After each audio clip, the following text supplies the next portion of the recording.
From that day on, I finally figured out how to apply medicine and feed second young master properly. Thankfully, after that, he stopped scolding me. He simply treated me as if I didn't exist. Every day, he lay in the same position, staring blankly upward.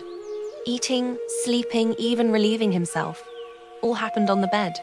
As for helping him relieve himself, urination was manageable.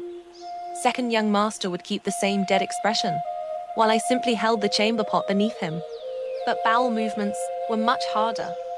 I had to lift him up, place the basin beneath him, and because his right leg was gone, even the slightest movement hurt terribly. Every time he strained, his whole body trembled. Cold sweat, tears. The room became unbearably miserable. Those painful days slowly passed. 1 month later, second young master's wounds finally began to heal. But the household was running out of money. I squatted alone in the courtyard, thinking, if I couldn't earn silver soon, in 4 or 5 days, second young master wouldn't even have porridge left to eat.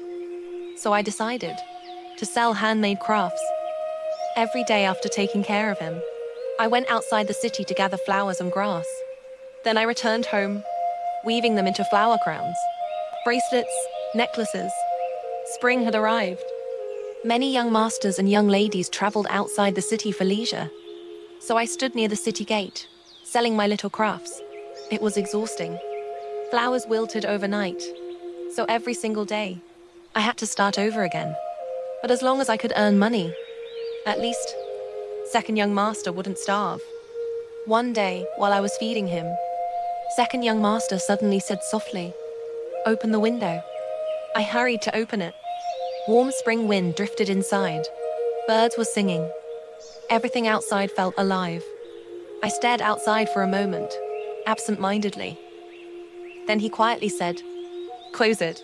The first time, I truly didn't hear him. Suddenly, "I told you to close it." I jumped in fright. Turning around, I saw him lying there, half his face buried in the blankets. And for some reason, at that moment, I suddenly felt that second young master looked pitiful. Without even understanding where the courage came from, I blurted out, "Second young master, let this servant take you outside for a walk." He ignored me completely. When I tried supporting him, he slapped my hand away. "Don't touch me." But somehow, I still dragged him upright. While he was dizzy, I used all my strength to pull him onto a handcart. When he finally regained his senses, he was already lying there. Then his eyes landed on the flower crown beside him. "What is this?" I answered honestly. Silence. I thought he probably felt humiliated, seeing me sell such things. But he didn't stop me, so I pushed him outside. After being trapped indoors for so long, a little sunlight might help. At first, everything went smoothly, until a group of men suddenly arrived to collect fees. Later, I learned they knew second young master. Back when he was powerful in Hangzhou, many people hated him. Now that he had fallen, they came to mock him. They surrounded the cart, pretending to show concern.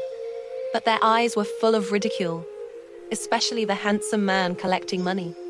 He smiled beautifully, yet his eyes looked vicious.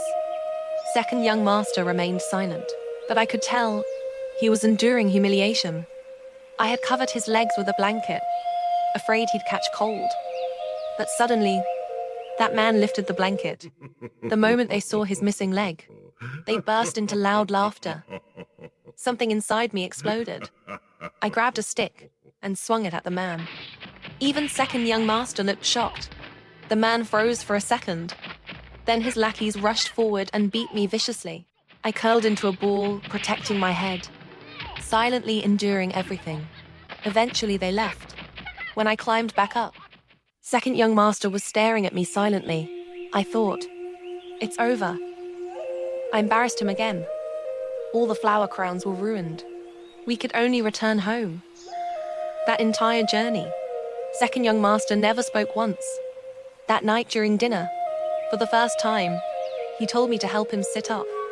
Normally, he always lay down while I fed him. But this time, he sat there himself. Then suddenly he asked, "Who are you?" I froze. "Second young master." He frowned. "Are you the maid my elder brother bought?" I finally realized. He truly had never remembered me. So I explained everything. After listening quietly for a long time, he finally asked, "Why haven't you left yet?" I didn't know how to answer. Before I could speak again, he simply said, "Forget it. Give me the food." Then, for the first time, second young master ate by himself, even though he struggled to stay upright. Even though his body trembled, he still refused my help. After dinner, he suddenly asked, "What's your name?" "Monkey." He stared at me silently. "What is your real name?" "This servant is called Monkey." His expression became strangely complicated. Then he asked quietly, "How much money is left in the house?" "2 taels of silver." Silence. Then unexpectedly he said, "That's enough." The next day, he told me to continue making flower crowns, but not to sell them yet. That night, second young master ordered me to bring the straw mat inside. After I finished arranging it, he sent me away. Later, while sitting outside, I heard heavy thumping sounds from his room. Unable to resist, I peeked through the window and nearly screamed. Second young master had fallen off the bed. He was struggling alone on the floor, trying to turn himself over. I rushed inside immediately. "Who allowed you in?" "This servant came to help second young master." "Get out." I could only retreat outside again, but the sounds continued for hours, until deep into the night. Finally, "Monkey, come in." When I entered, his entire body was soaked with sweat, completely exhausted. Weakly, he whispered, "Help me up." As I supported him back onto the bed, I finally understood. Second young master was secretly training his body again. Gathering my courage, I quietly said, "If second young master wishes to recover, it would be better to let this servant help you." I thought he would explode in anger, but instead, he simply closed his eyes, and after a long silence, softly answered, When I left his room, I could not help thinking that tonight, second young master had truly been rather strange.